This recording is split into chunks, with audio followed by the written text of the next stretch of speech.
Hi అండి. Welcome to ice TV. I'm doctor Sindhu కంచుకోట, naturopathy doctor.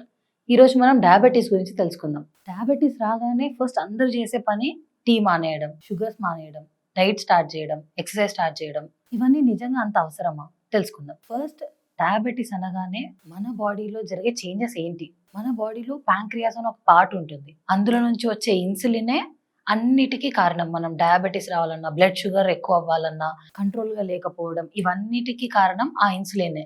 So, ఇందులో 2 types ఉంటాయండి. Type 1 and type 2. Type 1 diabetes అనేది auto immune condition.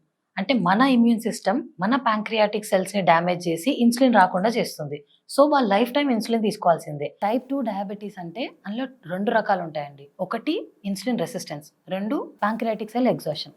Insulin resistance అంటే ఇప్పుడు మనం ఫుడ్ తీసుకోగానే అందులో కార్బోహైడ్రేట్స్, స్వీట్స్ అంటే మనకు షుగర్ కంటెంట్ ఉన్నవి తీసుకున్నప్పుడు మన బాడీ దానికిచ్చే ఎండ్ ప్రోడక్ట్ గ్లూకోజ్. మన బ్లడ్‌లోకి గ్లూకోజ్ ఎళ్తుంది. ఇప్పుడు ఆ గ్లూకోజ్ ఎవ్రీ బాడీ పార్ట్‌కెళ్ళి అది యూజ్ అప్ అవ్వాలి. అంటే మనకి ఎనర్జీ లాగా ఇప్పుడు మనం ఏదైనా వర్క్ చేయాలన్నా, ఎగ్జామ్ రాయాలన్నా, ఏదైనా సరే ఏ వర్క్ చేయాలన్నా గూడా మనకు గ్లూకోజ్ కావాలి. మన బ్లడ్‌లో ఉన్న గ్లూకోజ్‌ని ఎవ్రీ పార్ట్‌కి తీసుకెళ్ళేది ఇన్సులిన్. పాంక్రియాస్ నుంచి రిలీజ్ అయిన ఇన్సులిన్ ట్రాన్స్‌పోర్ట్ లాగా పనిచేస్తుంది. సో, ఇప్పుడు మనకి ఇన్సులిన్ బానే పనిచేస్తుంది. పాంక్రియాస్ నుంచి ఇన్సులిన్ బానే రిలీజ్ అవుతుంది. కానీ మన బాడీ సెల్స్ మనం ఏం వర్క్ చేయకపోవడం వల్ల ఫుల్ గ్లూకోజ్ ఉంటుంది వాటిలో. మనం ఫస్ట్ దాన్ని యూజ్ చేసుకుంటే కదా కొత్త గ్లూకోజ్‌ని తీసుకుంటది. సో, మన బాడీ సెల్స్ ఇన్సులిన్‌కి రెసిస్టెన్స్ చెప్పేస్తున్నాయి. నాకు వద్దు, నాకు ఆల్రెడీ గ్లూకోజ్ ఉంది, ఇదే యూజ్ అవ్వలేదు, కొత్త గ్లూకోజ్ నాకు వద్దు అని చెప్పేస్తుంది. ఇది ఇన్సులిన్ రెసిస్టెన్స్. దీన్ని మనం ఫస్ట్ గుర్తుపట్టి దీన్ని ఇక్కడే ఆపకపోతే ఫర్దర్‌గా డయాబెటీస్‌లోకి ల్యాండ్ అయ్యే ఛాన్సెస్ ఉంటాయి. ఇది మీకు ఇన్సులిన్ రెసిస్టెన్స్ ఉందా లేదా అని గుర్తుపట్టాలంటే మీకు కనిపించే సైన్స్ ఏంటంటే, ఒకటి మెడ దగ్గర నల్లగైపోవడం, మోకాళ్ళు, మోచేతులు నల్లగైపోవడం, తిన్నా కూడా ఆకలేయడం, తిన్నంబడే నిద్ర రావడం, ఎనర్జీ లేకపోవడం, డే అంతా టయర్డ్‌గా ఫీల్ అవ్వడం, స్ట్రెస్డ్‌గా ఫీల్ అవ్వడం. అంటే ఈ చిన్న చిన్న సైన్స్‌ని మనం నెగ్లెక్ట్ చేయకూడదు. ఎందుకంటే మీకు ఇన్సులిన్ రెసిస్టెన్స్ ఉంది. మీ బాడీలో ఉన్న గ్లూకోజ్‌ని మీరు యూజ్ చేయట్లేరని అర్థం.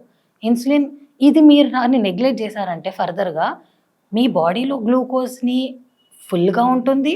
మీరు కంటిన్యూయస్‌గా గ్లూకోజ్ తీసుకుంటూనే ఉంటారు. ఇన్సులిన్ వస్తది. పని జరుగుతూనే ఉంటది. ఇన్సులిన్‌కి తెలియక, ప్యాంక్రియాస్‌కి తెలియక నేను ఇంకా ఇన్సులిన్ ప్రొడ్యూస్ చేయాలేమో, ఇన్సులిన్ సరిపోవట్లేదేమో, సెల్స్‌కి గ్లూకోజ్ ఎళ్ళట్లేదేమో, బికాస్ బ్లడ్‌లో గ్లూకోజ్ ఉండిపోతుంది. ఆ బ్లడ్‌లో గ్లూకోజ్ ఉండకూడదు, అన్ని సెల్స్‌కి ఎళ్ళాలి అని చెప్పి ఇన్సులిన్ ప్రొడ్యూస్ అవుతూనే ఉంటది. ఇక్కడ నుంచి బీటా సెల్ ఎగ్జాషన్ స్టార్ట్ అయితది. అంటే ప్యాంక్రియాటిక్ సెల్స్‌లో ఉండే బీటా సెల్స్ అనేవి ఏవైతే ఉన్నాయో అవి ఎగ్జాస్ట్ అయిపోతాయి. ఇప్పుడు ఒక్కసారి ఎలక్ట్రిసిటీ ఒక్కసారిగా ఫ్యూజ్ పడిపోతది ఎలా అయితదో, అలా ఈ బీటా సెల్స్ అనేవి, ప్యాంక్రియాటిక్ సెల్స్ అనేవి ఎగ్జాస్ట్ అయిపోయి, డ్యామేజ్ అయిపోయి చనిపోతాయి. సో, ఇప్పుడు ఫర్దర్‌గా ఇవి ఇన్సులిన్ ప్రొడ్యూసే జరగదు. ఈ ఇన్సులిన్ ప్రొడక్షన్ ఆగిపోయినప్పటి నుంచి మీరు డయాబెటీస్‌లో ల్యాండ్ అయిపోతారు. అవి ఎంత ఎక్కువ డ్యామేజ్ జరిగితే మీకు రివర్సబుల్ చేయనంతగా మీరు డయాబెటీస్‌లోకి వెళ్ళిపోతారు. సో, మనం ఫస్ట్ సైన్స్‌ని ఇన్సులిన్ రెసిస్టెన్స్ దగ్గర నుంచి మనం గుర్తుపట్టాలి. మనకి చిన్న చిన్న సైన్స్ బ్లడ్ షుగర్ టెస్ట్ చేపిస్తే 80 వస్తే సేఫ్, 120 వస్తే డేంజర్, ఫాస్టింగ్ షుగర్, హెచ్‌బీఏ1సీ, 3 మంత్స్ షుగర్ ఇవన్నీ కాదు. ఫస్ట్ మీ బాడీని మీరు అబ్జర్వ్ చేసుకోండి. మీకెలా ఉంటుంది? మీ బాడీలో చేంజెస్ ఎక్కడెక్కడ నల్లగా అవుతుంది? ఎంత చేంజెస్ వస్తున్నాయి? మీ బాడీ ఫ్యాట్ ఇవన్నీ అబ్జర్వ్ చేసుకొని ఇక్కడ నుంచి మీరు స్టార్ట్ చేయాలి. ఇన్సులిన్ రెసిస్టెన్స్ దగ్గరనే మీరు ఆపేస్తే, ఇన్సులిన్ రెసిస్టెన్స్ అంటే మీకు ఇప్పుడు అర్థమైన వరకి మీ బాడీలో ఉన్న గ్లూకోజ్‌ని యూజ్ చేసుకుంటే సరిపోతది.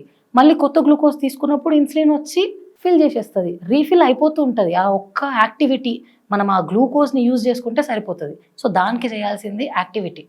మీకు ఎర్లీ ఏజ్‌లో మీరు ఎంతన్నా తినండి, ఏమన్నా తినండి.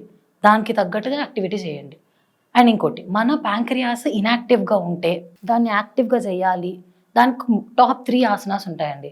ఒకటి మండుకాసన్, 2 వక్రాసన్, 3 అర్ధమశ్చంద్రాసన్. ఈ స్పైనల్ ఇవి అబ్డామిన్ ట్విస్టింగ్స్ ఉంటాయండి ఇవి.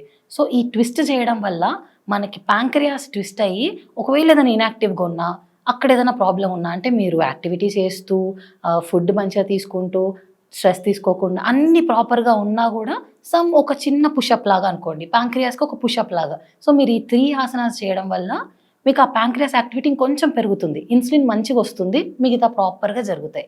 ఫర్దర్‌గా ఇవన్నీ చేషినా గూడా డయాబెటిస్‌లో ల్యాండ్ అయిన వాళ్ళున్నారు.